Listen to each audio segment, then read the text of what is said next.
you have the resurgence of La Pantera. I wanted to ask you about La Pantera. And there's lots of rumors going on out there that, which I would do it. They have the money. Is that they're going to, obviously pick up his option next year. It's not a rumor. Chris Getz said on Inside the Clubhouse with Bruce Levine on Saturday morning that they will be bringing him back. They want to build. They want to build around him, which is a shocking turn of events, considering we've been talking about for the better part of 2 years how they must trade him. And we understood why they weren't trading him at certain moments, because his trade value is at its absolute lowest throughout most of that, until this past All-Star break into the trading deadline. We thought maybe a couple good weeks of a healthy Lou Rob mashing the ball might lead to a trade. And for whatever reason, it did not come to fruition. So now the White Sox are pivoting into, no, we're going to keep him. We got to sign him for $20 million. So I guess my asshole question is he worth $20 million? Well, if he's playing like he is right now, yes. So I mean, okay.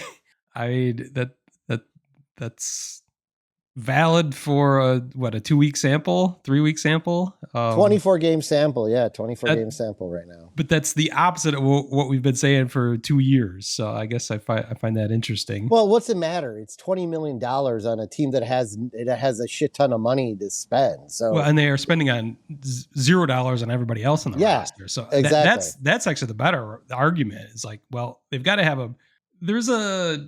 I'm not sure. No, the White Sox can't be a revenue sharing team. But if you take money out of the revenue sharing pool, you have to spend a percentage of whatever that is. Like the A's were going to get in trouble with that. That's why they're signing some free agents in the off season, kind of inexplicably.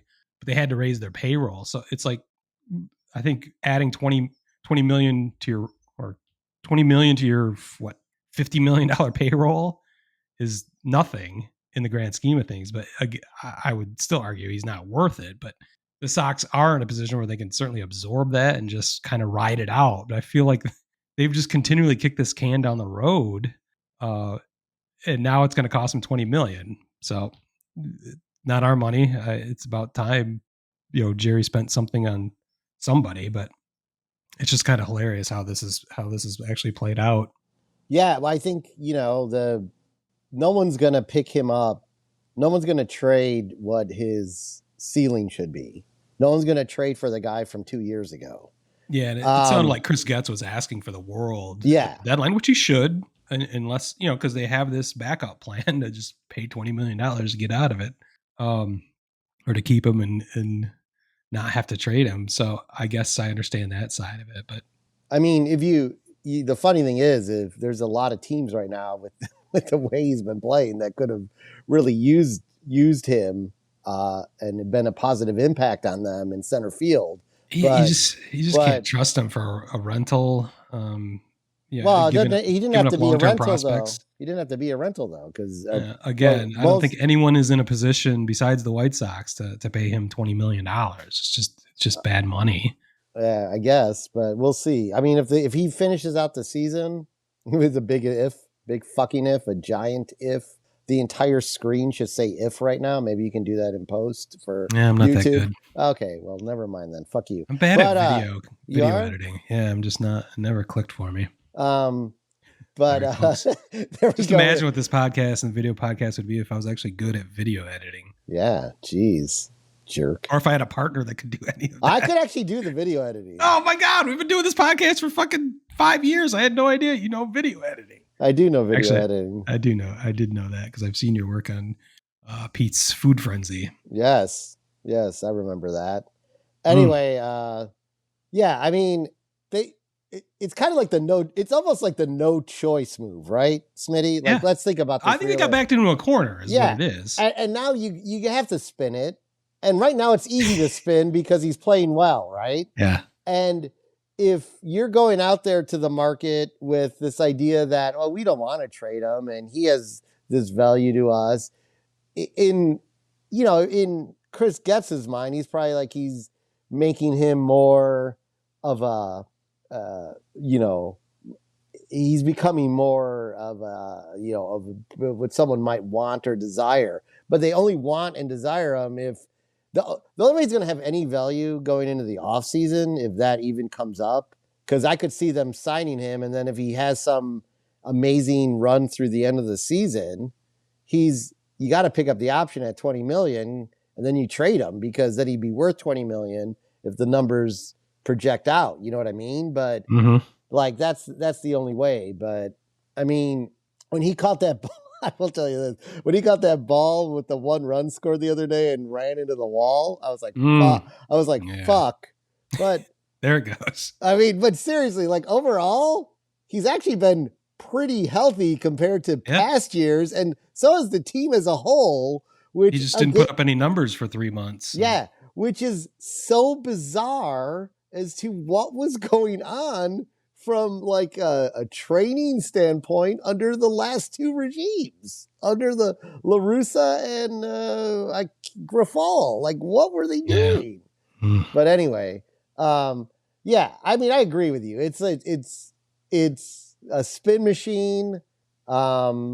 It's what they have to do. They don't have a choice. And they will probably, in the back of their heads, continue to be like, God, I really hope he has that season like he did 2 years ago. And it's there. It could be there someplace. It is there. It's just, man, that's a gamble. Yeah. I mean, it's been a gamble. It's been a gamble for a while now. It's also goes back to all these, it goes back to the this is still the Wrath of Han. The $20 million is courtesy of the Wrath of Han. Yeah. So Robert is that last piece, that remaining piece from the Han era. But so it's is what it is. I love Lewis Robert. We're tight after we hung out at the event. Oh, I forgot you met him. I don't think he understood a word I said. No. He did understand picture because I went smiling politely. Like an asshole picture. And I made a motion with my hand. Anyway, so I don't mind it, again, because they have the money, and I don't mind it because there's no other choice. You don't just let him walk at this point. You can't. Yeah. You've done all of this to try to get him to the point of where he has some sort of value. So you have to keep him until he either has value or if he does have value, and the team, we'll see how the team finishes the second half, or not just a post, I want to say second half, but post All-Star break, how they finish. Maybe he is just he's one of the veteran presence on a new competitive White Sox team. So who knows? I mean, the other way to look at it is, next year's trade deadline, if you are sellers again, which I would say it's more likely than not, you could still trade him. You'd have to, either agree to eat his salary, or it would be a prorated amount at that point. So it'd be 4 months into the season. So it'd be, less than $10 million. Yeah. Someone would have to eat. So that wouldn't be as unpalatable as it sounds, but we were right back in the same situation we've been in for 2 years. It's just kind of funny. Just different stakes, and it just cost Jerry a bunch of money. Yeah. Well, fuck Jerry. But,